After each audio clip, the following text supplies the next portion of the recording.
Ami Malouin dans la course, bonjour et bienvenue à bord d'un Zodiac qui nous emmène... Non, Highfield. Highfield, oh là là, mais je suis pas du tout dans le coup, moi. Ah bah c'est dommage parce que c'est un partenaire de l'édition. Alors c'est vrai que c'est tombé dans le langage commun, oui, c'est ça. Mais c'est un semi-rigide de marque Highfield. Merci. Une société qui est tenue par Yves Rinté. C'est Max, le pilote du Highfield ce matin dans le bassin du Guitrouin. Merci beaucoup, merci pour cette rectification. Bonjour Serge, comment vas-tu? Ça va bien, un petit peu frais, beaucoup de vent. Oui, beaucoup, hein. Ouais, et nous sommes en déplacement, Françoise, parce que grâce à nos amis de chez Highfield, on peut faire des déplacements plus rapides qu'un piéton. Il y a beaucoup de monde déjà sur les pontons ce matin, c'est normal, nous sommes à 2 jours du départ et nous allons prendre la direction d'un voilier historique qui a été construit en 1990, qui est le Cigare Rouge. C'est un bateau sur lequel Catherine Chabot a été la première femme à boucler un tour du monde en solitaire, sans escale et sans insistance, le Vendée Globe. Comme il a changé de nom, on va baptiser le bateau ce matin avec un navigateur de prestige, Jean-Luc Vandenel. Donc c'est un beau moment qu'on va faire à 11h tout à l'heure. Merci de nous le faire partager. Nous serons évidemment en direct sur la page pour cela. Tout le monde attend des nouvelles, Serge, de la fameuse sortie des Ultimes. Oui. La météo est terrible et un peu contrariante avec ce vent. Comment ça se présente? Eh bien écoutez François, j'avais une réunion ce matin à 9h, comme traditionnellement on a une réunion avec la direction de course, avec nos amis de Météo Consult qui ont fait un point et visiblement le vent va faiblir dans le courant de la journée, ce qui fait que selon toute vraisemblance, il y a une possibilité de sortir les Ultimes à partir de 15h cet après-midi. Ça c'est la dernière info toute fraîche qu'on a eue. Il est évident que si les fichiers météo ne correspondent pas à la réalité du terrain, pourrait peut-être y avoir quelques changements, mais il y aura des Ultimes à sortir. Ils ont une possibilité également, pour certains, de sortir dans la nuit à 2h du matin.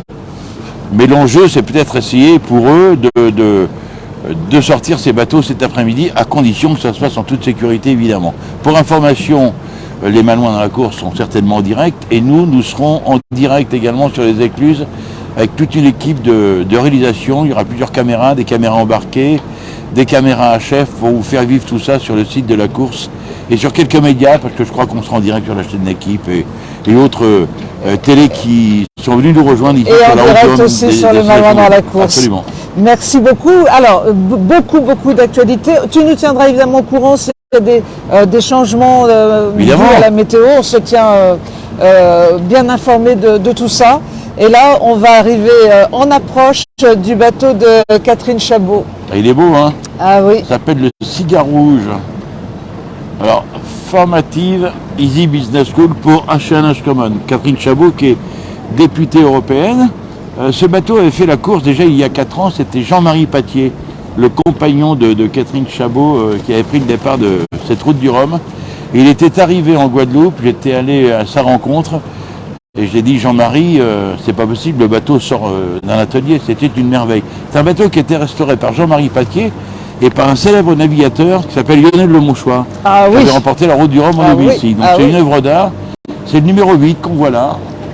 Je ne sais pas si on peut faire un plan sur ce bateau. Oui, le numéro 8, il y a du monde. Voilà, et ben c'est ce bateau-là qui sera baptisé à 11h.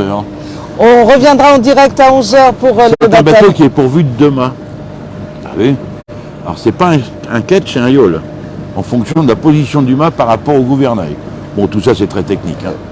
Et oui, on le voit, ce fameux 2e mât. Il est beau, hein? Il est très beau. Voilà. C'est déjà la 11e édition des Potins des Pontons. Déjà? Oui, déjà. On se retrouve demain matin pour la 12e. Oui, alors je ne sais à quelle heure, parce que figurez-vous que je dois être dans l'écluse à partir de 6h30, moi.